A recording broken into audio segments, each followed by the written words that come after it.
Okay, welcome to this week's conversation on leading in crisis and mental health. We're grateful to have three wonderful experts and leaders with us. Um, we will do some quick introductions, but just briefly, we've got Vance Checketts, the CEO of Disco. We've got Johnny Hanna, the CEO of Homey, and Jody Hildebrandt, the founder of Connections Classrooms and a therapist and practitioner in the space of mental health and well-being, who's been advising and working with companies on corporate well-being programs. We're grateful that this conversation has been pulled together. It's really an important time to be discussing this topic. I'm appreciative of our team, Brighton, Noah, Peyton, Annie, here at Kiln, who have put some work in behind the scenes to pull this together. We hope that this conversation and the content will be relevant and pragmatic. The intent of the conversation is to be as tactical as possible and to give you some practical advice that you can take back to your company and your role and implement right away. Just before I go any further, I'm going to ask for each of our participants to give a quick introduction and share why you care about this topic. And then we're going to talk briefly about immediate resources available and then go into the Q&A. So Jody, would you like to lead off? Sure. Thank you very much. So I have a passion around supporting people to learn about what motivates them, what drives them, what their ability to their ability to connect is. And so as I've learned how to support people to live in something called truth rather than distortion, I've watched their relationships flourish and they learn how to connect with people rather than disconnect with people. And so looking at the business sector, people are people, whether you have a relationship with a friend or a family member or a spouse or a business partner, you need to understand how to connect.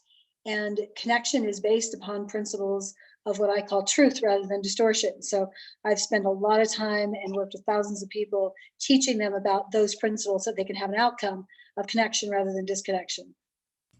Thank you. Vance.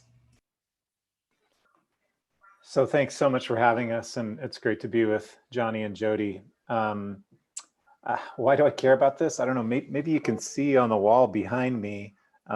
There's a picture of a bunch of people, and I have some responsibility for them. That's my family. Actually, we're missing, a couple. But in addition to just being a human on this planet, and going through experiences of life and then having a family and then working with a team of people that's actually, more than what you see represented behind me. These are important topics that I think we need to make safer for all of us to discuss. We all have stress and anxiety of different types in our lives, and we need to be able to talk about it. That's the best and most practical advice I could give anyone, is just to feel like they have a safe place where they can go and talk. And unfortunately, a lot of the safe places aren't first family or even your work, the colleagues at work. And that's sad. That was the case for me too. I think I'm learning to get past that. So you need to find a safe place where you can just talk. And that's the best thing I think we can do at Leaders, is talk to our teams and show some vulnerability and some humility so that people really feel comfortable sharing themselves. And Vance, just by way of background, so everybody knows kind of who you are. You're the CEO of Disco, and Disco provides software to retailers, and these are primarily retail stores, right? So your business and the sector that you serve has been very hard hit by this COVID crisis. Yeah, so you're navigating in crisis right now, very much. That's right. We serve large retailers and the suppliers that fulfill the demand that we all have as consumers. So Disco really sits in between the retailers and their suppliers. Some of our retail customers are online, purely e-commerce companies, and others like Nordstrom have physical stores, and those stores have been closed. So not only are we dealing with the kind of stress and strain that's coming from this pandemic, but we're working with our customers who are dealing with very, very significant challenges. They have effectively stopped, 80 or 90% of their business because of this pandemic. And so being able to communicate with them in a compassionate way. And it's also one of the blessings of this pandemic is that no longer are people just saying, "Hey, how you doing, Arian?" and expecting a response like, "Oh, good, fine. How are you?" Like nobody is doing that. And it is so beautiful to me. It's sad, but it's beautiful that we have this degree of honesty in our very almost what used to be casual greetings that now have turned into an opportunity to say, well, yeah, yeah, it's pretty rough. And to be able to engage that kind of honesty is a gift that I hope doesn't go away after the pandemic. Awesome. Great comment. Johnny, give us an intro. Tell us why you're passionate about this topic. Well, yeah, I'd like to echo both Vance and Jody, but yeah, I mean, first, thanks for having me, Arian. It's good to see you. Good to see your work office there behind you. all of these different settings are always fun to log in and see. I think like Jody, I love human connection. I love relationships. I love people. And like Vance, I love my family, and I want to have deeper, more meaningful relationships with all of those that I'm connected to. And so, I've had family on the far end of mental health issues with, that have committed suicide. I've had people that have attempted suicide in my family. I've seen it around me at work, co-workers, former college friends. And I think that's one end of the spectrum that is incredibly painful and affects all of us. And on the other end, I know all of us, every single one of us suffer. Every single one of us have pain. And so learning mental health principles, I've become really passionate about over the last couple of years. In this last year, we actually rolled out a mental health training at my company, just to help with the different challenges that we all face, when death occurs in our family or when economic challenges arise. But to me, this current situation we're in, this current pandemic of fear, I feel like this is such a perfect time to be having this conversation, and I couldn't be more passionate about it. So thank you for having us, Arian. Good. Let's do a quick rapid fire, okay? Immediate resources that are available right now to companies to support mental health and mental illness. And we touch on the difference between those two in just a bit, so we're speaking the same language. But what are immediate resources available? Vance, Johnny, Jody. So if your company is fortunate enough to have a benefits program, there's probably an EAP component to that, an employee assistance program. I think those are sorely underutilized. And I would strongly encourage you, if you've got an EAP component to your benefits, to leverage that, to use that. So I would say that's number one.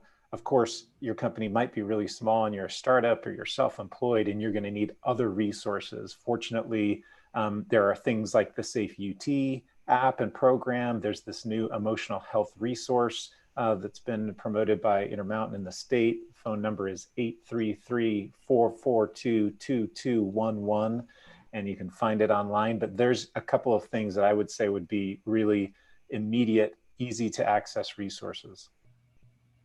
Yep, great. What else, Jody or Johnny? I would say from a mental health standpoint, there are support groups for pretty much anything that you need support with. Suicide, addictions, eating issues, just being able to go back to a relationship where you feel safe.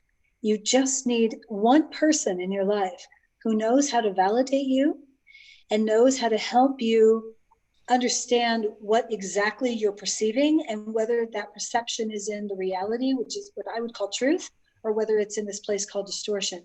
Because it's the distortion that's inside of our perceptions that's creating so much havoc for us.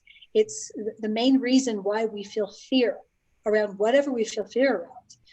And so being able to meet with somebody in a support group and get that validation at a minimum, and then hopefully have them be able to redirect me from a place of distortion back into truth. Great, thanks. And Johnny? Yeah, I think, Vance mentioned that phone number. I know that's free, that the state just put that out there. And I agree with Jody as well. And my thought is, just talk, just start, expressing yourself to people that you're close with. I think that's the most immediate resource you have. Like, I know Arian, I trust you, we've been friends for a while. I know I can call you up at any time. And I think we all have people in our circles that I think at this time are going to be compassionate, and they're going to listen, and they're not going to judge you for being weak or for being, soft. That, they're not going to reply and say, you should be grabbing this bull by the horns and making millions right now. And if there is a person doing that, call someone else immediately. Right. But yeah, I mean, I'm happy to be a resource. Reach out to me on LinkedIn and private message me. I think we're all here to support each other. I think that's the purpose of this call too. Like, I want to make sure to validate others and help them feel seen and heard, and know that we're not working from home right now. We are at home trying to work. We are at home trying to handle this crazy situation that's just happened to us. So that's my thought. And Johnny's absolutely right, because I'm fortunate that I know Johnny personally and professionally, and he's one of the people that I call or text, not just with a business question, but Johnny knows when I text him and say, hey, do you have time for a support call? That he knows what that means. He knows that I'm not probably just looking for an introduction to an investor. That's interesting that you'd say support call, because what you're doing is introducing like another, a phrase that we can all sort of adopt into our vocabulary. And so you're saying, and would you encourage your direct employees to say, hey, call, if you need to speak with somebody in the company or outside the company, use the phrase, I'd like to have a support call. And then they know what that's about, and they know what the purpose of that conversation is. Yeah, it's great to have sometimes that lexicon, therapy talk. My kids will oftentimes say, oh, here goes some therapy, because I've had enough therapy and counseling that there's lingo that sometimes you can, catch on to. And so sometimes it sounds like therapy to people, but it is also helpful to have language. You heard Jody use some language that's really powerful to me, talking about distortion and, finding what is true and what is not true. And those are powerful concepts. But support is a powerful term for me. What's interesting though about like the way I interact with Johnny when I need support is Johnny isn't on my board. He's not my employer, and I'm not, and I'm not employing him. He's not my brother. He's not in my neighborhood. I don't see him when I go to the grocery store. He doesn't go to the same church I go to. There's so many nice things about my interaction with Johnny that just feel safer. And unfortunately, a lot of times people don't feel safe with their same work group, in their same company, in their same neighborhood, in their same religious congregation, in their same family. And so you have to find a place like Jody was talking about. And there are these amazing groups of individuals out there and people that I know by first name only, right? Because someone introduced me to, and I have a first name and a phone number, and I know I can call these people, and they're people that I've grown to love over the years that are part of my circle of support friends that I can interact with, just like I described with Johnny. Yeah, great comment. I do want to say that we have, if you're listening in on the call today and you want to leave a comment or a question on YouTube, we are looking at those and monitoring them. So thank you, Chris, for your question about company culture. Let me just quickly close out the conversation on tactical resources. Tava Health is one you should be looking at. Sonder Health is another. When it comes to your EAP resource with your benefits, you should be looking at your benefits. If you're a manager of a company, you should absolutely be looking at the benefits for your company and making sure that your employees or your team know about what benefits may be available to them. We did this as a company recently. We looked at the emotional support and mental health resources that were available in our benefits plan. And we actually told our team that if you would like to go and see a therapist or counselor right now, the company will cover your copay. And so there are some practical things that can really, you can quickly get into. But let's talk specifically about what you are doing, Vance and Johnny, and in Jody's case, how you're advising executives, but what you're doing specifically in your company right now to encourage mental health and well-being, which obviously affects attitude and performance and everything else about the way we work. But what are you doing specifically in your companies right now that could be gleaned by some of the founders or managers that are on this call? Let's start with Vance. Increasing the frequency of communication. Okay. So having, where we had a leadership meeting that was once a week, that leadership meeting is now 3 times a week. With the whole team. With our entire leadership team. And they are in turn increasing the frequency of their interactions with their teams as well. It's one of the nice things about these virtual meetings is you can just quickly, I'm on Zoom with you, and then I'm on a Zoom or a Hangout with somebody else, immediately after this, and you can kind of quickly move. You don't even have to, unfortunately, get up and move out of your chair, but increased communication, and then the quality of that communication, like Johnny was saying, just being open and honest. When you say, hey, how you doing? And people respond and say, well, given the circumstances, that's an opportunity, right? To say, let's talk about those circumstances, right? Really, how are you doing? So don't just give me the more regular and frequent. Yep. But also you're saying more transparent or honest. Jody, can you comment on that at all? What in those communications that are being had with teams, what should a manager be expressing on this topic, or what can a manager do to help their team in that communication? Yeah, so what is the most helpful for people is to understand that people need to be heard and seen. So the word I would use is validated. And so we individually are needing to understand how to validate and to be validated. So if I'm sitting with an employee, they're going to be talking to me about whatever they're concerned about. Maybe they have fear, maybe they're confused, maybe they feel overworked, or they feel responsible for something that they're not. And my first responsibility is to hear them and say things like, that makes sense, I hear you, ask curious questions. What's that like for you? How did you find that out? When you found that out, how did you feel? What was your experience? Asking questions, just understanding those basic principles. A person feels like they're not just a number, they're not just unappreciated, that they're real and that their experiences matter to me. Asking questions, really important one. Yeah. Asking questions that are deep in terms of how they're feeling, and working through that conversation with them, rather than we stay at oftentimes in business, we really do stay at a really tactical level. What are you doing? How do we accomplish this? What are the numbers? But you're saying right now, really important to be asking those questions of our teammates.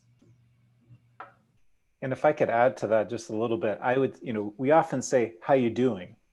And that's where you get the, oh, fine. If you say, how do you feel? It catches people a little bit. And well, like physically, well, yeah, I don't have the virus, so I'm feeling it. No, how do you feel emotionally right now?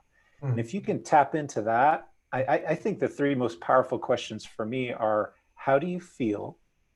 Why do you feel that way? And then what are you going to do about it? Take responsibility. Be honest and humble about really, truly how you're feeling. Understand why you feel that way, and then have a plan to do something about it. And as a manager, as a leader, if somebody can get to that point, and then I can say, oh, how can I help you do that? Do you need something? I see now, and I can understand that you're in this painful place, physically, emotionally, or otherwise. and you know why you're there, and you even have an idea what you might need to do about it. And now I can help you. And if you don't even know that, well, I can still probably help you by allowing you to talk more, or having you call Jody or Johnny or somebody else. Great. What else? What else, Johnny? What are you doing right now with your company to help in particularly in this time of crisis in this category of mental health? Uh-oh, you're muted or something. Yeah, you're on mute. Yeah, I agree with Vance on the frequency and of communication, and Jody on validation and getting curious, asking questions. I think that's important. I think one other thing that I'm just trying to continue to do is normalize this. Like I continue to read statistics online, and I just read one earlier here that CNN published on this distress hotline that people call in for help with mental health. They're up 891% year over year, meaning we're not alone. If you're feeling in pain, you're not the only one. Like, this is a crisis, and it's a crisis of mental health. Like this, it's having an effect, a very strong effect. And there's other stats before this even occurred. The National Institute of Health published that 1 in 4 adults suffers from a mental health disorder. 1 in 4. So there's 4 of us on this call right here. You know what I mean? The good news is that if you're an ADHD entrepreneur, you're immune, aren't you? Maybe from COVID, but yeah, not from mental health issues. Right. But yeah, normalizing these numbers, like, and then there's additional statistics that show that 35% of your cognitive ability is affected when you have a mental health issue. It doesn't mean that you're going to commit suicide. It means that you're stressed, that you're anxious, that you're suffering, that you have pain, and you need assistance, you need help, you need connection, is the word Jody mentioned from the beginning. And so I'm trying to normalize it. I'm trying to share my own stresses, my own anxiety. I'm trying to say, hey guys, look, you're looking to me for answers. Guess what? Like, this is hard. And the truth is, I don't know what's going to happen. I don't know, but we're in this together, and share truths that like, we're going to get through this. Like, as humans, we fought huge things in the past, and we've conquered and come through together, and we're going to be stronger. I know that, but I don't know how long we're going to be in my basement bedroom on this Zoom call. I don't know that. And so, but it's hard. And it's hard with my kids playing Lego outside the door. I'm sure you guys might hear this on occasion, but like, these are difficulties. So I try to normalize it as much as possible, and helping people to feel validated, and doing this frequently, as Vance mentioned. What else, Jody? What are executives, managers doing, or should they be doing right now to support and improve the mental health of their teams? My ideal would be able to get executives together in a room and educate them around the way that we as humans relate, and the needs that we have as human beings of connection, and what governs connection. That people, you've heard Vance and Johnny talk about principles of what I call truth, being honest, be responsible for yourself. What are you responsible for? You're responsible for your own perceptions. You're responsible for your own emotions. You're responsible for your own actions and behaviors. And so helping people understand like what creates connection, and then have them teach their managers, their employees, their family members. Like, we each are responsible for very specific things. So when I have an experience, it's not responsible of me just to flip out and blame somebody else for it. It's responsible for me to say, okay, wait a minute, what did I perceive? And then according to what I perceived, what am I feeling? And according to what I perceive and what I'm feeling will be the reason why I act the way that I do. And I'm responsible for all of those pieces along the way. So when employers and managers understand that, then they can, one, validate their people, and then they can offer something called truth to them. And they can help them understand, listen, let's look at your perceptions and help you understand if you're in truth, or if you're in distortion, which is the distortion of the truth. And when people realize that they're in distortion and they choose truth and they make a different decision, they immediately shift their emotional posture. It's immediate, and they feel better. It's like if somebody comes and bangs on my door and all of a sudden I feel fear because I perceive danger, and then I go and open the door and there's somebody with a basket of flowers, my emotional posture changes immediately. I go from fear to I feel love, I feel warmth, I feel excitement, I feel energy. It's immediate. And so we need people in our lives that know how to, one, validate, and then say, let's look at your perceptions and help you understand if you're in truth or distortion.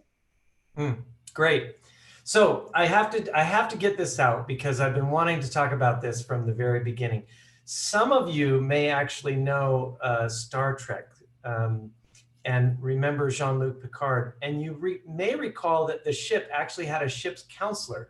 Do you guys remember this? Oh yeah. Are we of the era that we can remember how important this was?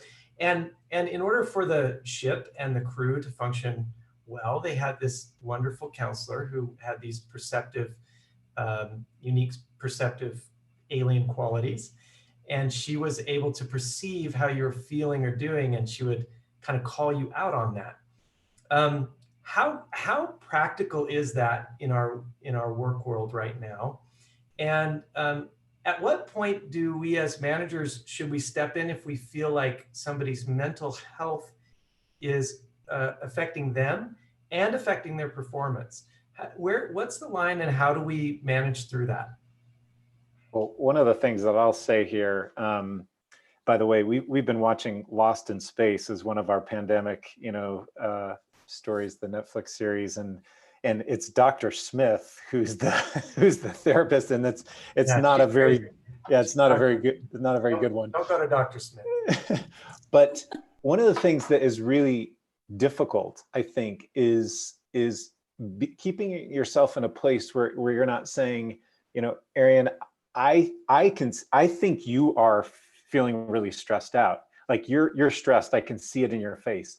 That's a really hard thing, and it kind of puts you in a bit of a defensive posture a lot of times. The more we can personalize things and keep them internal to ourselves, the better it is. If I say, hey, Arian, I feel a little bit nervous about having this conversation with you right now because I haven't had enough of a relationship with you to be able to understand how you're feeling. And so I would like to talk a little bit more about where you're at emotionally right now, where I'm at emotionally right now. That's such a better angle to take than having someone who just can perceive your emotions and they see that you are stressed right now. You know what you're feeling, hopefully. And so if you can focus on that and then create a safe place so that no one's feeling like they've got to defend themselves, that's a great place to start. So it's a little bit different than Star Trek and certainly different than Lost in Space. Good. It's good. I'm enjoying the movie analogies.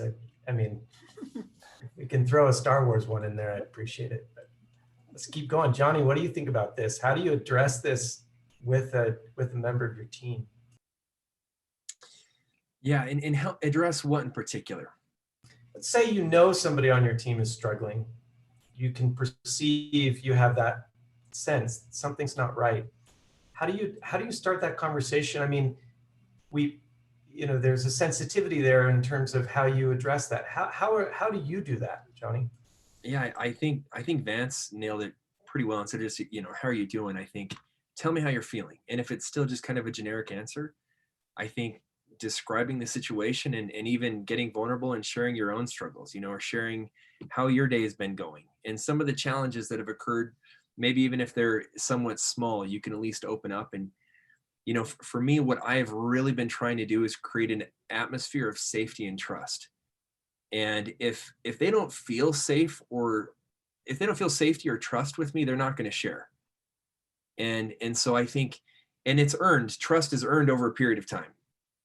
So that's what I'm trying to work on. And I think by being vulnerable and being open as much as possible and sharing as much as I feel is appropriate to share with them, I think that just gives them an opportunity to share. I can't force them. I can't control them to go down that route, but I can show them that I care by asking the question. I can show them I care by just being open and vulnerable myself. But I think that's one of the keys as a leader in this pandemic. Thank you.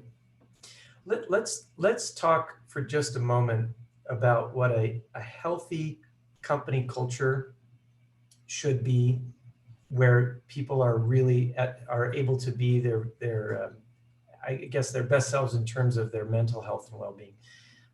What practical things can a company do to encourage better mental health in their culture? Jody, if you want to take that one. I think we've touched on a few of them, so don't feel like we have to go back. But if there's something we haven't touched on, please let us know what we should be doing culturally within our businesses right now. Well, the culture gets created by the level of safety inside the unit of people. And so you have a CEO or an executive team that is going to, in a way, dictate the culture because they have the most power inside of a business setting.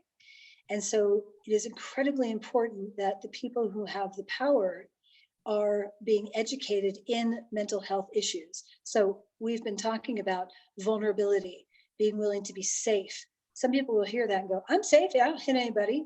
That's not what they're talking about or what I would talk about. Safe means that you're honest, you're open, you're willing, you are teachable, you are willing to acknowledge when you do something inappropriate or wrong or you hurt somebody's feelings. You're responsible for those three things of your own perceptions. You don't blame other people. So there's all these characteristics of what safety means. And when a person feels safe with another person, whether it's the CEO or the cook, they are going to open up and they're going to share about what's really going on. And so that would, when I go into companies, that's what I'm teaching, is for everyone to show up safe, like themselves, and especially the people who are creating the environment for all these people to come to.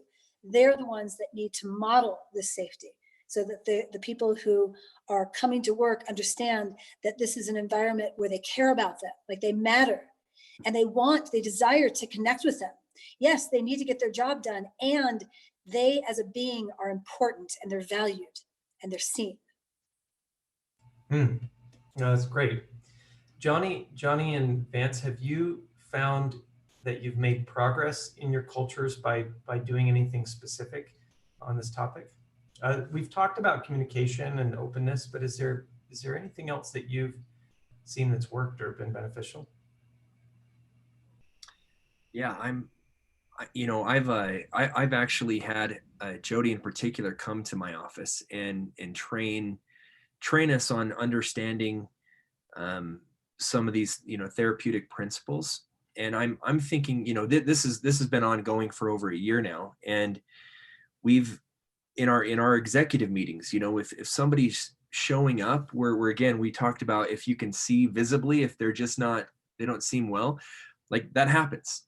And I've seen individuals show up to where they're a little aggressive toward others, and in the meeting it can create friction, and that can stop business from moving forward. You can then get into arguments, you can then have resentment. So there's part of this has actually helped us from a monetary standpoint as a company, to be stronger, to be able to be more united and execute on your vision. Because stress and anxiety can come in and cripple an organization. Drama can exist. Gossip can go along with that. But in the situation that I'm sharing, like in where somebody shows up a little aggressive and maybe comes down on somebody else in a meeting, as we've gone through this training, we've come to recognize, like, you don't have to jump into that person's drama. If they're persecuting you and coming down on you because you made a mistake, you don't have to be defensive and just jump right back and say, no, I didn't. And here's the checklist that I did. And here's my work. You can just sit back and listen and recognize that other person's not in a great spot. They're not super healthy mentally in that instance. And you don't have to jump into that drama. in most cases that I've seen at work in my history, people jump into drama and then they stay in drama through the meeting. They check out of the meeting. Then they go home to their spouse or whoever it is, their roommate, whatever, and they explain, this is what happened at work. Can you believe so-and-so came down on me? This is what occurred, and you're in drama, you take that home. And so to me, when you talk about culture, like I want a culture to where we can work together, drama-free, be mentally present, mentally healthy, and then go home and be safe and healthy mentally and be present at home in your responsibilities at home. So, That's a great share. I feel like I've been on all sides of that equation, and hopefully, I feel like I have a lot to learn there. So that's really good. Can Any I mention thoughts on that, Vance? Yeah, just one other thing that I'm thinking of that's another tool that kind of falls in the category of what, Jody would do, I'm sure, if she came to your office, and what you're hearing from Johnny. But role playing these scenarios is really powerful. You and I was kind of role playing a little bit with you. It was more one-sided, but when you're not in that drama that Johnny's talking about, and maybe start as a leadership team and role play how you would help somebody who you felt like was suffering, and to try that out in a hypothetical situation is a super powerful tool. Wow. We role play selling, our products and service to other companies all the time, right? We train salespeople. Well, train yourselves and practice and role play, just having an emotionally sensitive, open and honest conversation with a member of your team. And if you role play that, it's super powerful. So that's a really interesting piece of advice. Bring your leadership team together, have a dialogue potentially about how to handle conflict in the company, disagreement, and then how to handle conversations where you want to talk about helping somebody who is struggling, right? That's really interesting. And I don't know that I've ever been in a meeting in my business career where a leadership group came together and specifically sort of role played or dialogued around those topics. It's really powerful. Yeah. Hey, Arian, you had us, or you allowed us to come by. There was a group of us, and I can't remember the individual's name, but he was considered the CEO coach of Silicon Valley. Do you remember who that individual was? I don't remember, but his goal was like to make everybody in the audience cry. Remember that? Yeah, and he did it. He did a great job. Yeah, but he used different teachings and principles that I just thought were remarkable. But the phrase that he shared, I thought that was just so powerful, is he said, we need to bring humanity into the workplace. And it's not come in and you have a job to get done by 5, and if you don't, you're out of here. Like, this is your project. I don't want to hear about your crap that you're dealing with at home. Like, leave that at the door and come in and get your business done.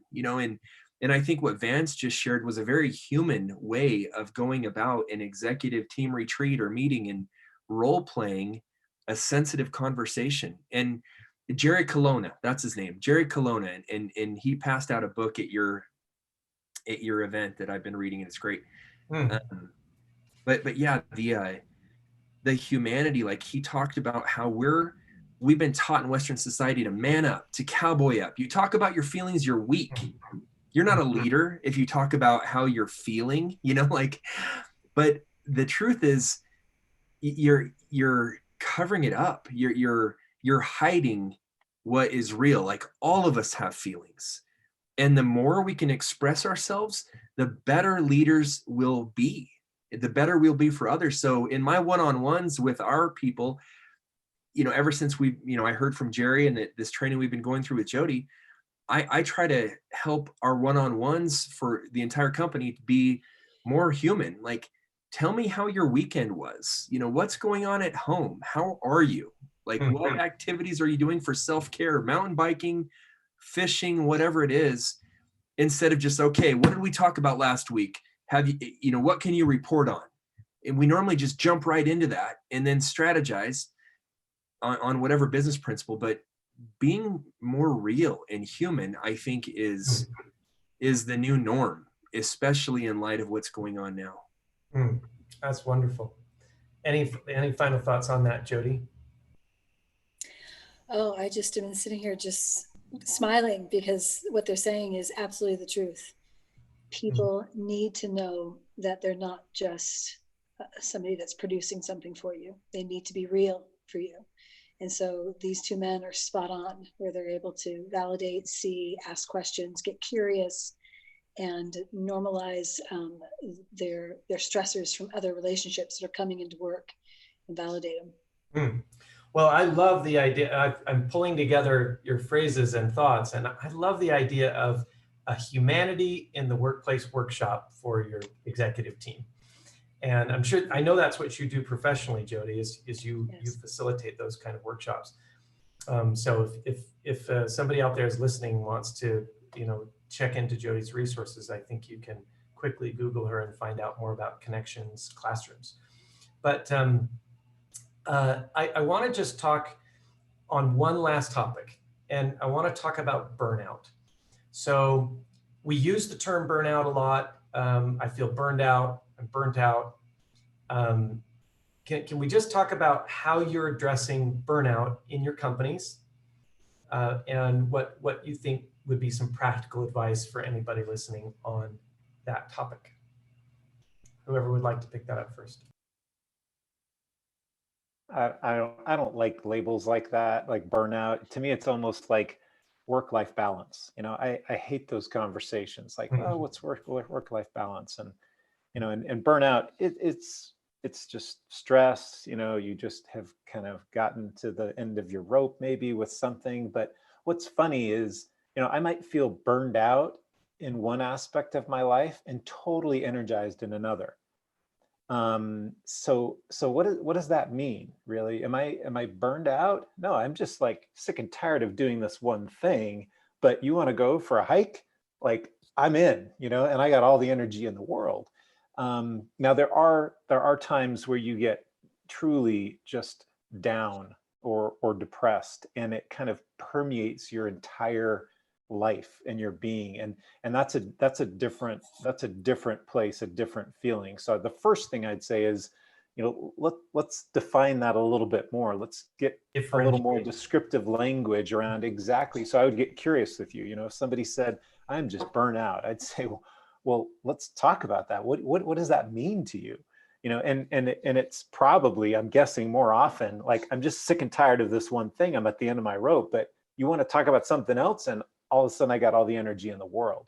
And if it is this other more, broad and dark and pervasive thing, well, there's a different response to that. Excellent. Any other thoughts on that?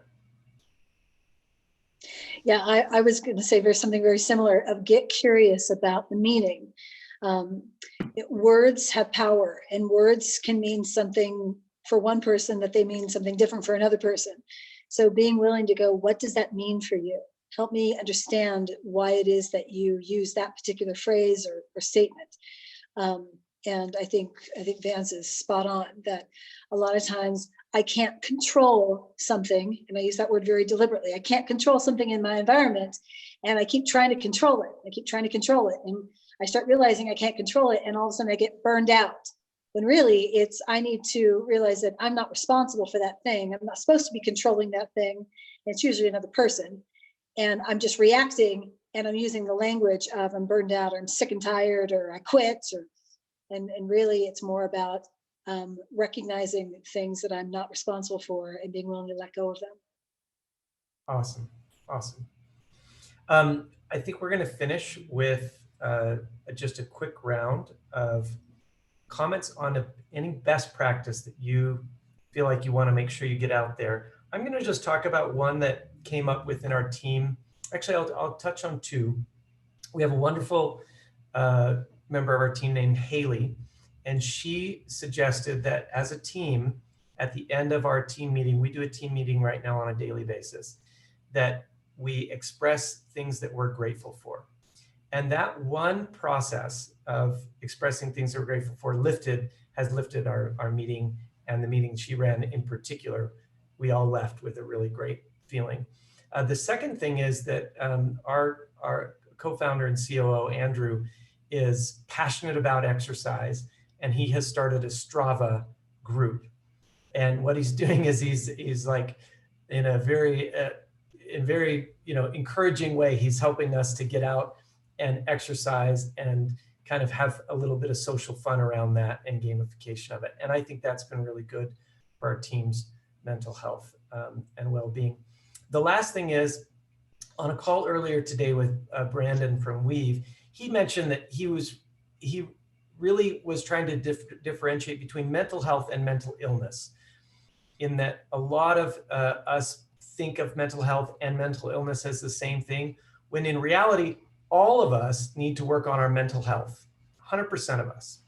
And some of us are really struggling with mental illness and need to address and work through that. And that was helpful for me because I realized, yeah, absolutely, mental health, just like physical health, is something that's important and relevant on a daily basis to every single one of us. And those were the kind of big takeaways I took from today, and some best practices happening at Kiln. Vance, Johnny, Jody, let's start with Vance, and then we'll go Johnny and Jody. Well, I'm just going to tell you one thing that I have taken from work to home that has blessed my family's life and my life. And one of the things I've taken from home to work, and it's the emotionally honest one-on-one. So I was doing one-on-ones at work religiously with my team. They just weren't emotionally honest. And at home, I would try to have these emotionally honest conversations with my kids, but they weren't very structured. And I was busy and they were frankly kind of busy. When I put some structure around it, and all of a sudden my kids realized that I've got a meeting with dad. You know, it's on Sunday at 3 o'clock and my calendar goes off and I'm like, hey, Leighton, where are you? Right? Seth, Emma, I've got a few kids, and it's helpful to have them on a calendar. But when I took that structure of a one-on-one, it was easy for me to be emotionally, accountable and kind of open with them. Although I had to certainly hone those skills even more with my kids. That was so much more powerful. So I took the structure and the cadence of my one-on-ones from work home, and I took the emotional kind of intimacy and honesty that I've had with my kids at home to work. That has changed things for me, and not just because of COVID. I think COVID is helping me continue to hone those skills, and I hope to never ever lose them, because we're COVID will go away and there'll be some other crisis that will happen. And as long as we can stay emotionally grounded with ourselves and with each other and our higher power, I think we're going to make it through just fine. That's great advice. Johnny. I think one thing that's been accentuated because of the situation we're in, to me, is self-care. Like, again, we're at home. We're not working from home. Our kids are here. A lot of us haven't been homeschooling parents before, or teachers, so it's so challenging. And so in some of these, I've caught myself waking up, coming to the computer, throwing on my sweat coat, whatever. And then it's dark by the time I go upstairs, and I'm like, I never got out all day today. I didn't say hi to anybody. I just cranked, and that wasn't healthy. And I've had a couple days in a row where I've done that. And so to me, yeah, similar, I think, to Vance, like scheduling your one-on-ones with your kids, your one-on-ones with your wife, your spouse, your whatever, your one-on-one with you, like taking care of yourself is really what you need to focus on. So to me, I don't know, this week I've scheduled an hour to go on a bike ride. And I haven't been consistent doing that every single time. But because it's on my calendar, it's on my mind, and I've gone 3 times this week, and that's better than what I did last week. And I want to continue to keep that up.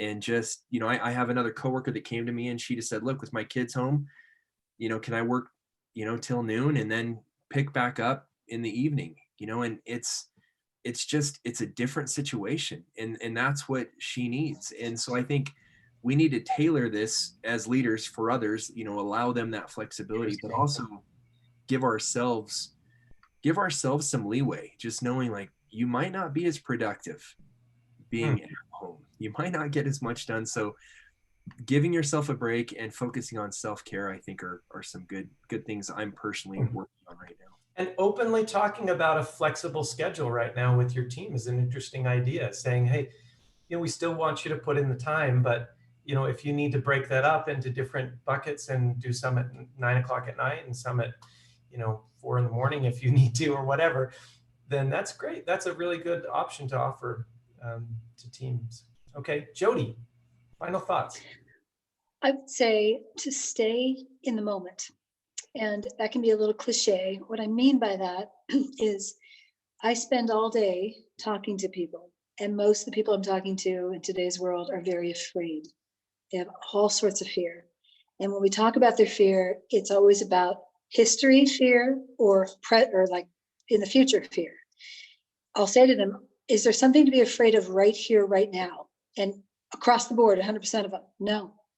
You have food in the fridge? Is your pantry have some food in it? Your kids safe? Yes, yes. Why are you fearing? So I start teaching them where fear comes from, and I start giving them more information about how they can manage that. But just at a moment's glance, being able to say to myself, where am I? And what's going on right now? Don't project past or future. Stay right in the moment and be really honest, like Vance was saying.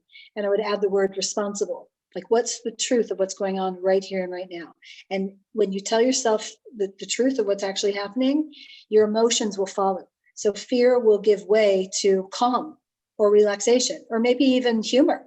Like, wow, I've been afraid since 8 o'clock this morning. What a waste of time. Yeah. Wonderful.